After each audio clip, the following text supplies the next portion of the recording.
Right. Yeah, that's why I'm here. Got Ali and the team building Swift apps, and we got Mark using them. And the big question is, how does this all fit together? And does this align, in fact, with our JD Edwards product strategy? Spoiler alert, it does.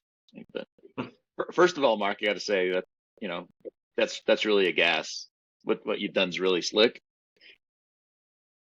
And that's my really bad gas and oil joke, propane and oil joke. It's a gas. So anyway, let's just move on from there, Ali. Yes. Yeah, do you want to just next? Yeah. So what? Yeah. Well, I'm the product manager for all of those things, and hopefully, you found some value in them. Anybody on this call or listening to them, and we have many success stories about this, and that's why I'm so delighted to be on this with Mark. As a matter of fact, we presented before, right, Mark, a couple of years ago. We were on a virtual one, so great to see you again. So yeah, what is a simple statement of our JD Edwards product strategy? This is the piece, of quarter by quarter. Hopefully, you can see that JD Edwards is kicking out enhancements at a fairly prolific rate, not just in our digital platform area, but in system administration, the applications themselves. That piece changes pretty quickly, quarter by quarter. The piece that doesn't change as quickly is our product strategy. And so you might be asking, what is this? And on the application side, yeah, looking at the applications over the years, we'd really like to take the opportunity to simplify the UI, automate business processes, and then for the applications themselves, whether it's inventory, manufacturing, sales orders, whatever you use, financials, keep building out and enriching the functionality, the features in those individual applications. On the digital platform area, then that's where I fall in most specifically. We are focused on process automation. And again, we hope you've achieved some success, or at least you've realized that there's a lot of opportunity for process automation with Orchestrator and workflow and some of the enhancements we've been putting out recently. Low code, no code. You've heard this already in this first 30 minutes. That is a key component of our strategy. And I'll get a little bit more into that, I think, in the next slides.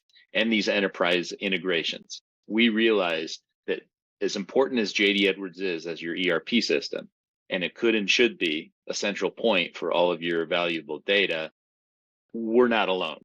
And Mark has enumerated a whole bunch of very important, useful integrations that he's had to build. And we want that to be quick and easy.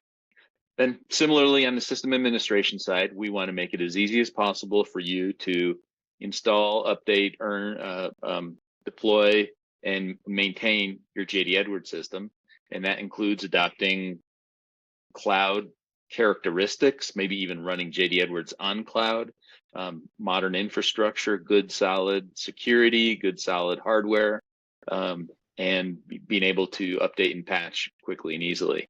So hopefully with that kind of strategy statement, you're already picking up some key phrases from what Ali and Mark have said already that demonstrate that everything they're doing is very much aligned with our product strategy, especially automation and low code, no code. So let's take maybe just a quicker deep dive into that. What is this thing that we refer to as the JD Edwards digital platform? It's not a module that you license. All the pieces and parts, most of them are included in your JD Edwards core tools license. We know we have JD Edwards applications that are the primary place where users interface with the software. We got financials and manufacturing and asset lifecycle management projects, and you know which applications you're using. And at the bottom of the slide, we can imagine, we usually never see it, but there are some JD Edwards servers running somewhere, whether they're in a locked behind a door on premise or whether you're running JD Edwards on some cloud infrastructure, that's where the servers are and the data is stored. So this digital platform is a layer in the middle and includes things, as I mentioned, like Orchestrator, notifications, workflow, in our entire extensibility framework, form extensions, form personalizations, user-defined objects, all that is generically encapsulated in the digital platform. And that's important because we use that digital platform to make all of our applications better. And whether you know it or not, if you're using any of the UX1 role-based pages or watch lists or form extensions or logic extensions, those are all extensions to the applications themselves. So those up and down arrows on the top show that our applications are benefiting from our digital platform.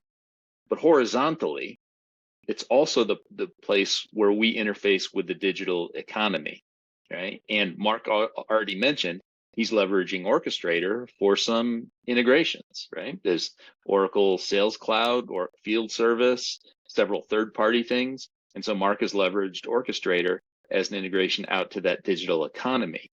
Another piece of that digital economy